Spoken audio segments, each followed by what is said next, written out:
अप्पी आमची कलेक्टर या मालिकेच्या पुढच्या भागात आपल्याला पाहायला भेटणार आहे की अर्जुनने अप्पीला फोनमधला सिंहाचा फोटो दाखवलेला असतो. अप्पी तो फोटो बघून शॉक होते. आपला मुलगा कुठल्या दिशेला जातो ह्याची तिला कल्पना आलेली असते.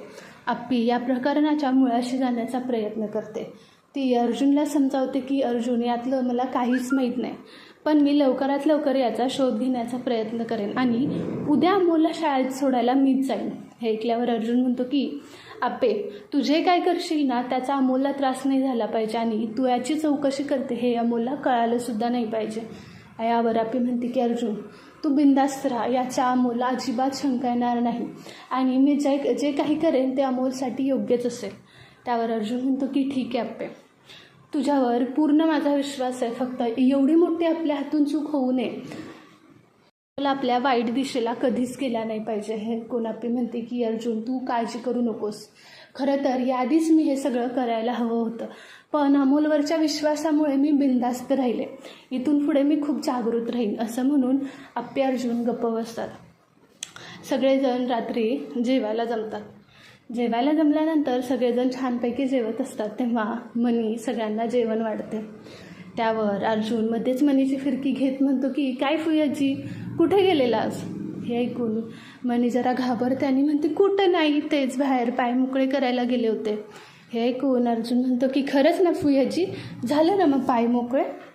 का दुसरंच कुठलं काम होतं तुम्हाला, का कोणाला भेटायला जायचं होतं? हे ऐकून मनी अजूनच घाबरते आणि नाही नाही म्हणायला लागते.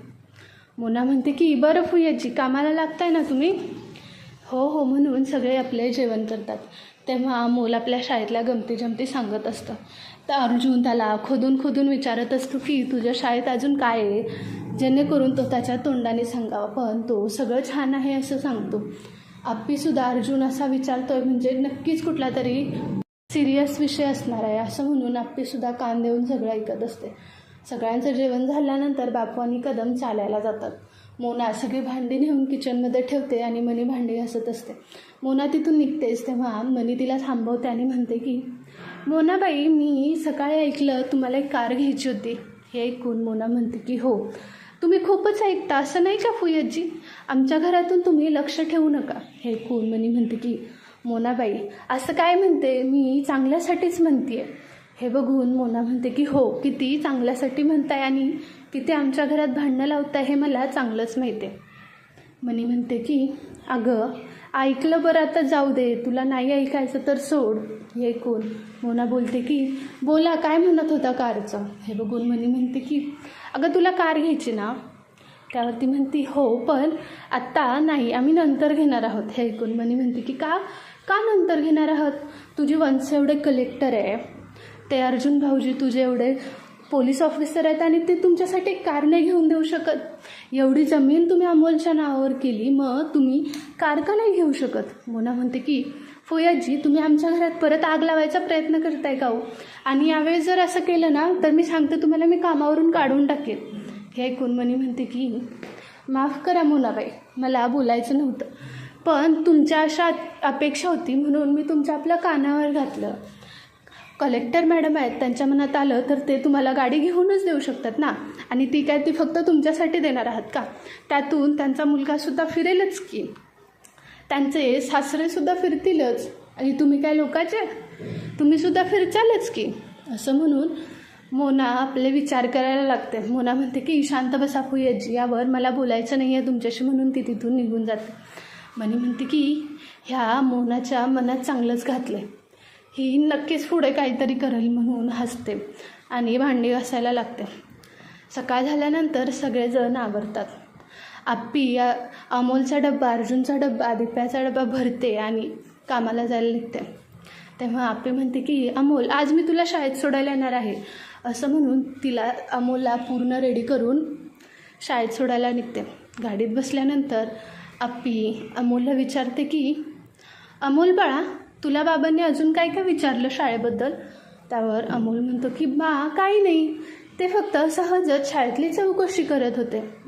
यावर अप्पी म्हणते की उत्तराखंडाबद्दल काय विचारलं तुला? उत्तराखंडच्या शाळेबद्दल काही विचारलं?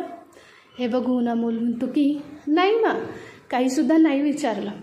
आप्पी मनातच म्हणते की अर्जुन, तुझ्या मनात नक्की काय आहे ना हे लवकरच शोधून काढलं पाहिजे.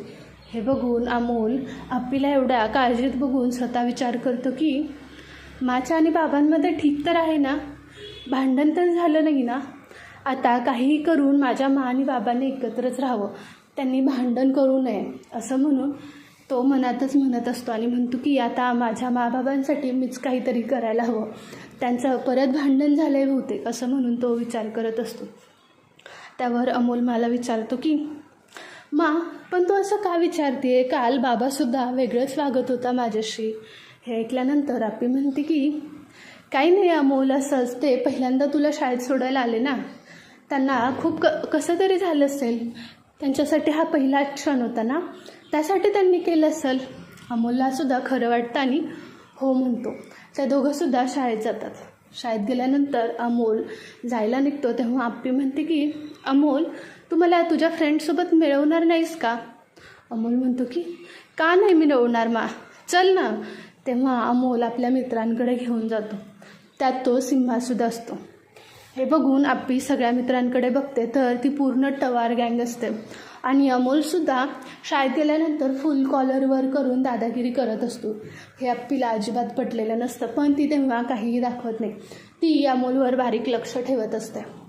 अमोल आपल्या मित्रांसोबत फार गुंग होऊन सगळं आप्पीला सांगत असतो आणि ती ऐकत असते.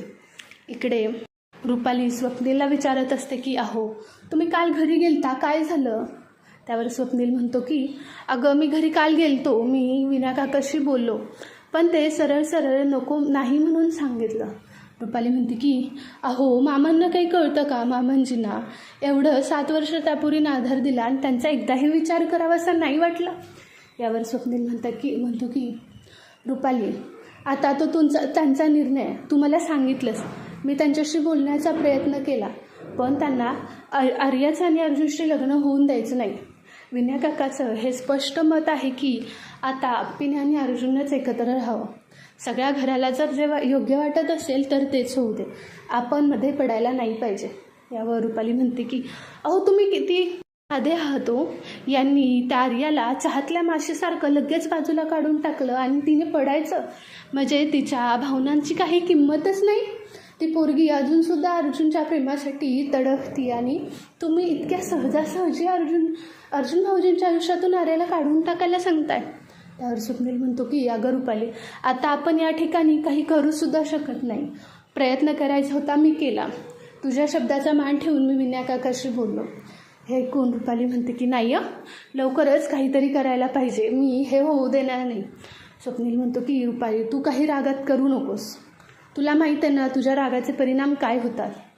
यावर रुपाली मनातच म्हणते की काहीही झालं तरी चालेल, पण भाऊजींनी आणि अपर्णाने एकत्र आलेलं मला चालणार नाही. मला कुठल्याही परिस्थितीत अमोल हा हवाच आहे, असं म्हणून ती तिथून निघून जाते. आणि इथेच आमची कलेक्टरचा भाग संपतो. तुम्हाला आपल्या चॅनलचे अपडेट्स आवडत असतील, आपल्या चॅनलला लाईक करा, शेअर करा, सबस्क्राईब करायला विसरू नका.